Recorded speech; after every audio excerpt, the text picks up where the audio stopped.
You start out selling, homemade candles from your garage to a few individuals online, and everything is perfectly smooth. Right, it's easy. Yeah, the platform works, the checkouts hum along, and the business grows. But then suddenly, a massive big box retailer approaches you. Oh, wow. Right. They want 1,000 units, they need custom negotiated pricing, and they want 60-day payment terms. Which changes everything. It really does. Overnight, your everyday e-commerce software feels like it's speaking a completely different language. And you are just staring at your dashboard, wondering if you've fundamentally outgrown your tech stack. I mean, that is the ultimate scaling friction point for, well, nearly every successful product-based business. Yeah. Moving from consumer retail into heavy-duty wholesale, it has historically required tearing down your entire digital infrastructure. Sounds awful. It is. You end up building a separate, incredibly expensive enterprise architecture from scratch. You essentially end up running two completely parallel businesses. Which is an operational nightmare. So, to figure out if there's a way around that nightmare, we are digging into a comprehensive 2026 guide today. It's titled, Is Shopify B2B or B2C? Both, here's how. It's a great piece. It really is. Our mission for this deep dive is to decode the actual mechanics of how one single software platform attempts to serve both that, solo garage entrepreneur and the massive manufacturer moving bulk freight. Right. And doing it without forcing a brutal choice between the two models. So, okay, let's unpack this. Well, the true value of what we are analyzing here goes far beyond just a simple feature comparison. We are really looking at the underlying physics of how business models scale. Because to understand how a platform handles the intense complexities of corporate wholesale, you have to examine its original structural DNA. Which in Shopify's case is B2C, right? Direct to consumer. Yes, completely. That DNA was forged entirely in the B2C arena. That is the foundational bedrock that everything else sits on. And the scale of that foundation is staggering when you look at the numbers in the guide. I mean, we are talking about over 4.8 million merchants globally running on this architecture. It's massive. It is.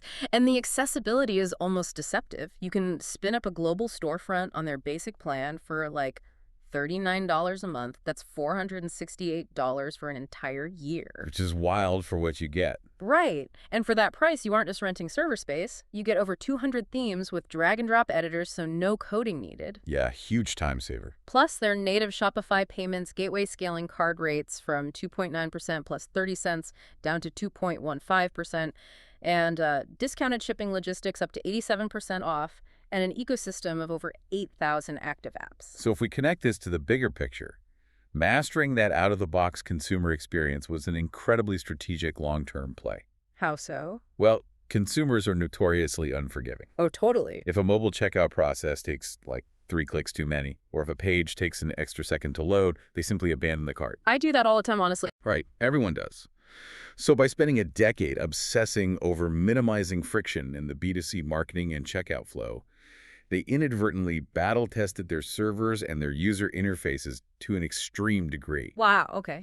They built a highly optimized, bulletproof foundation simply because the consumer market demanded it. Makes sense. And only after that core checkout engine was practically flawless did they attempt to build heavy-duty B2B architecture on top of it. I always think of that $39 B2C setup like a move-in ready apartment. Oh, that's a good way to put it. Yeah, you pay your rent, you turn the key, and the plumbing already works, the electricity is humming, and the furniture is bolted to the floor.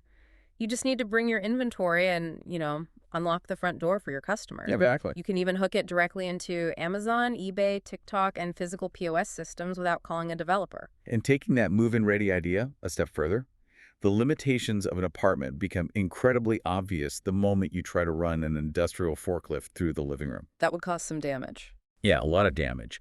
Because B2B wholesale fundamentally breaks the consumer mechanics. You are no longer dealing with a single credit card transaction for one item. Right. You are dealing with fragmented pricing tiers, where 50 different vendors all have uniquely negotiated contracts. It gets complicated fast. Super complicated. You're dealing with massive order volumes, complex freight shipping logic, and deferred payment terms where the cash doesn't actually hit your bank account for 30, 60, or even 90 days. And that friction is exactly where merchants traditionally hit a concrete wall. So when a business steps into that wholesale arena, Shopify essentially offers two radically different paths to adapt the platform. Yeah, so the app route and the native route. Exactly. The first is what the guide calls the app route, which is utilized on those lower tier plans. You can grab third-party apps like Wholesale Gorilla for, I don't know, maybe $25 to $50 a month, or alternatives like SparkLayer and Holster. Yeah. And they give you tiered pricing and some basic net terms. But functionally, these are essentially a hack, aren't they? Yeah, they're architectural workarounds. Mm-hmm. The critical flaw with the app route is where the software actually sits in the tech stack. These wholesale apps operate as a secondary cosmetic layer sitting on top of the native platform. Oh, I see. They do not have permission to fundamentally rewrite the core checkout system.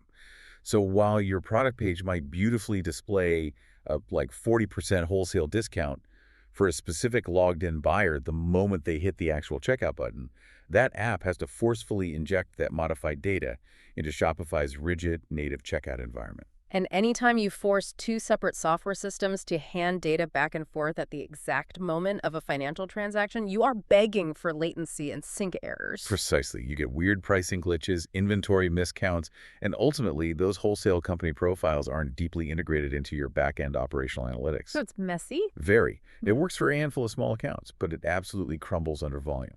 Which leads us directly to the native route, which is upgrading to Shopify Plus. But we have to tackle the massive elephant in the room here. The price? Yes, because the price jump is violently aggressive. Plus, costs $2,300 a month. Yes, a leap. A huge leap.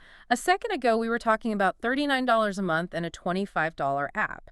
That jump to $27,000 a year feels absurd on its face. Wait, $2,300 a month seems completely insane when there are apps doing this for $25. Why would any business willingly make that massive financial leap? I know. What's fascinating here is how the math behind that pricing completely inverts once you understand operational leverage. Okay, walk me through it. On the surface, an extra $27,000 a year sounds like an outrageous expense. Right. But the guide breaks down the threshold perfectly. Right. Once a business crosses roughly $500,000 in wholesale revenue, that $2,300 monthly fee fundamentally stops being an expense and morphs into a massive cost-saving mechanism. Wait. A drop in transaction fees from 2.9% to 2.15% sounds like pennies on a spreadsheet. You're telling me saving 0.75% on a swipe justifies spending nearly $30,000 a year? Yes. When you are pushing $500,000 in volume, those fractions of a percent aggregate into significant margin leverage. Oh, I guess at scale, yeah. Every point you claw back from the payment processor drops directly to your bottom line. But the credit card math is really only the absolute tip of the iceberg. The real ROI of that $2,300 comes from the eradication of manual human labor. Because you're unlocking features built directly into the core code rather than patching them together with apps. Exactly the difference. Plus gives you native company accounts. You aren't just, tagging a customer as wholesale anymore. You can build a complex architectural profile for a massive distributor with 20 different warehouse locations, varying buyer permissions, and deeply custom catalogs. So it's tailored for each buyer. All right, vendor A logs in and sees a flat 20% discount. Yeah. Vendor B logs in and sees entirely different fixed negotiated SKUs that regular customers aren't even allowed to view. Oh, wow. The source also details native quantity rules. You can enforce minimum order quantities directly at the platform level. Yes, super important. So a buyer physically cannot check out unless they are ordering like a master carton of 50 units. Huh. But the payment terms seem like the biggest operational shift. You can natively offer a net 15, 30, 60, or 90 terms without breaking the checkout flow. And this is where you replace human labor with software. Yeah. Shopify tracks those net terms, manages the aging accounts receivable, and triggers the automated payment reminders. That saves so much time. If you've ever had to pay an accounts receivable clerk or an operations manager to manually track invoices on a spreadsheet, chase down late wholesale payments via email, and reconcile inventory miscounts caused by app syncing glitches, you know how expensive that labor is. Oh, absolutely. At $2,300 a month, Shopify Plus is essentially the cheapest, most accurate operations employee you could possibly hire. Here's where it gets really interesting. That $2,300 isn't just buying automated emails and lower card rates. No, it's not. It buys the specific architectural magic the guide calls the blended storefront. Yes, the blended storefront. This addresses the absolute biggest headache in hybrid retail: Historically, if you wanted to sell B2C and B2B, you spun up two totally separate websites. Two admin dashboards, two distinct server environments. And completely separate pools of inventory. Nightmare. The blended storefront consolidates that. I like to visualize it as a speakeasy. Oh, a speakeasy. I like it. Right. A regular retail customer lands on your URL and they see a beautifully branded standard coffee shop. They buy a mug at retail price and check out. 5 minutes later, a VIP wholesale buyer lands on the exact same URL, but they have a secret, knock their custom login. Yes. The moment they authenticate, the entire room contextually morphs around them. The interface actively adapts to the specific user state. They don't get bounced to some messy, unbranded wholesale subdomain. Right. The retail prices vanish, replaced by their negotiated rates. The catalog expands to include their bulk items. The checkout dynamically shifts from demanding a credit card to offering their approved net 60 terms. And the absolute magic is that it is all happening in the exact same digital building. Both the retail consumer buying one mug and the distributor buying 2,000 mugs are drawing from one single unified inventory stock count. And routing through one centralized fulfillment pipeline. Exactly. The brilliance of centralized inventory architecture cannot be overstated. If you've ever tried to force two completely different databases to talk to each other while hundreds of transactions are firing simultaneously, you know the exact sync nightmare this creates. Oh, I can only imagine. In a traditional fractured setup, a retail customer might buy the last unit of a product on the B2C site, but the B2B portal hasn't pinged the server to update the stock count yet. So a wholesaler buys that same unit 10 seconds later.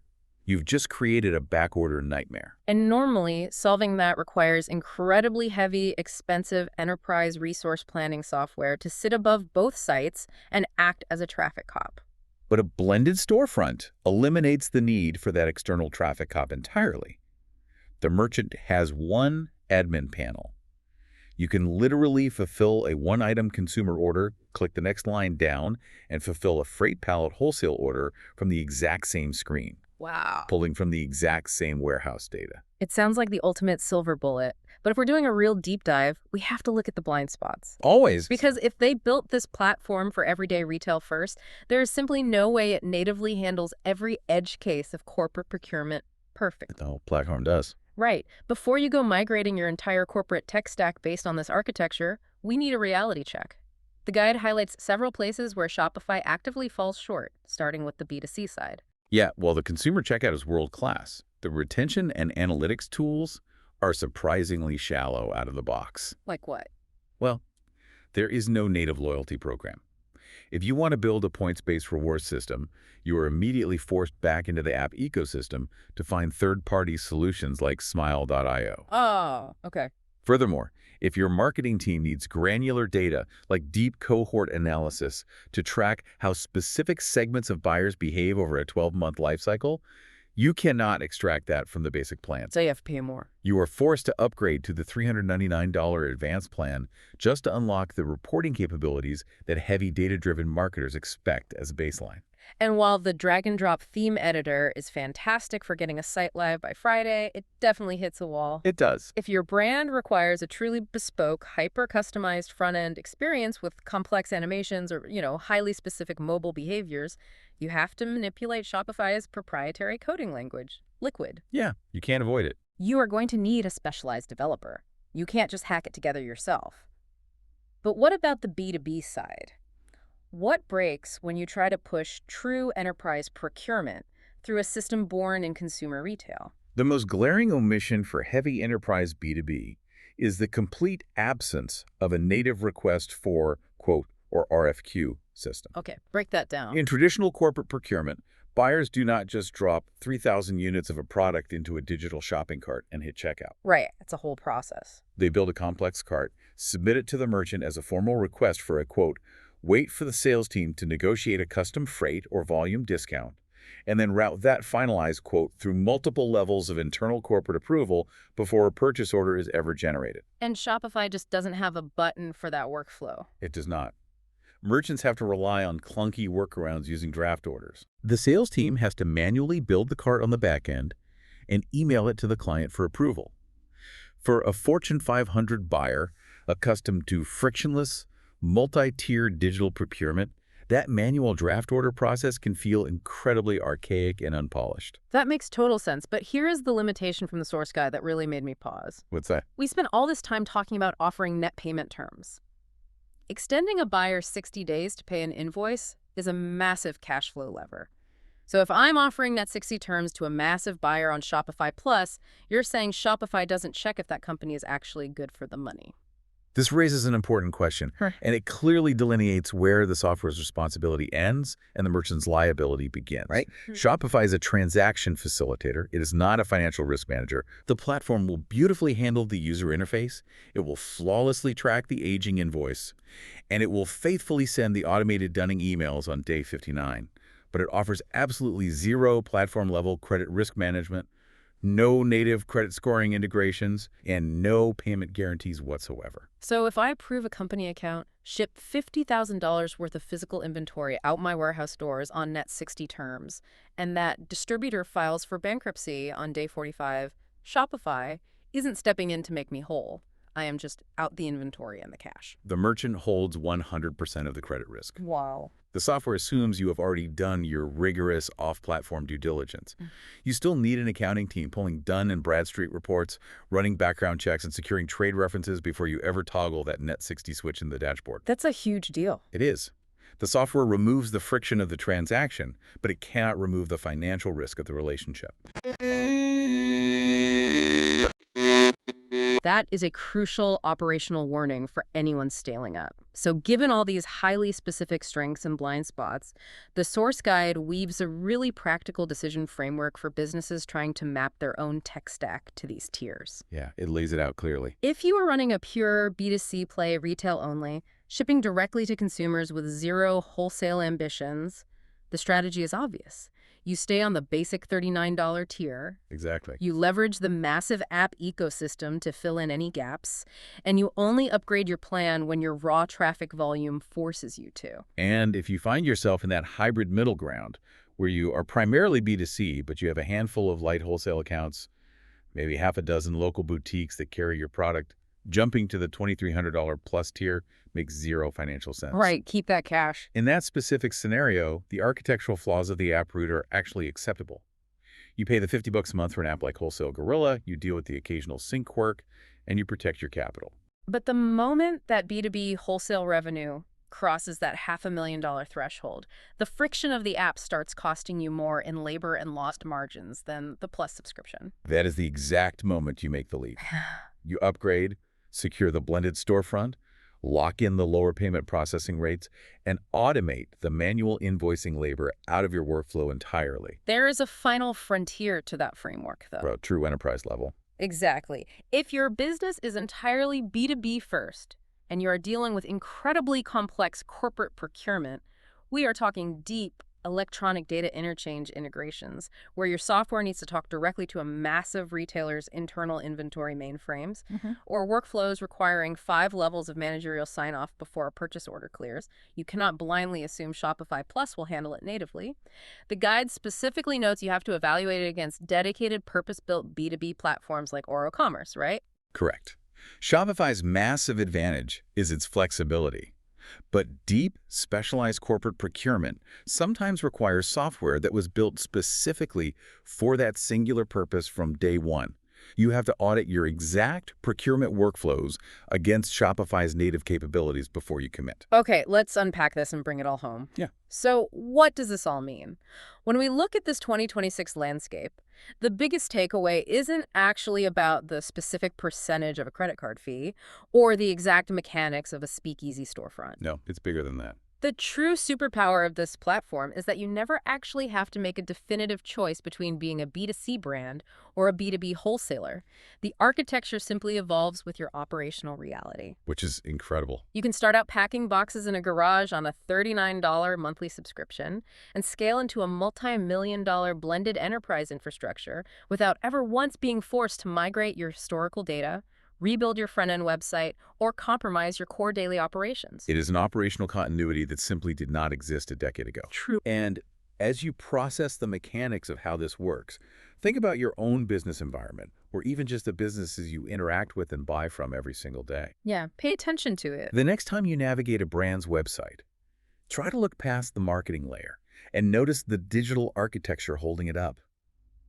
How seamless or how profoundly clunky is the divide between their everyday consumer retail experience and their bulk wholesale operations? That's a great exercise. If that transition feels completely invisible, you can guarantee there is an incredibly sophisticated context-switching architecture operating silently just beneath the It surface. fundamentally changes how you view the digital infrastructure of every site you click around on. It really does, and it leaves us with an incredibly fascinating paradox to consider. What's that? If a single unified software platform can seamlessly morph from a $39 out-of-the-box tool for a solo candle maker into a heavy-duty enterprise-grade wholesale portal, all without ever requiring a massive data migration or ground-up system rebuild, does the traditional definition of enterprise software even exist anymore? Oh, wow. Or have the rigid line between everyday accessible consumer tech and highly complex corporate architecture been permanently erased? That is definitely something to think about. Until next time.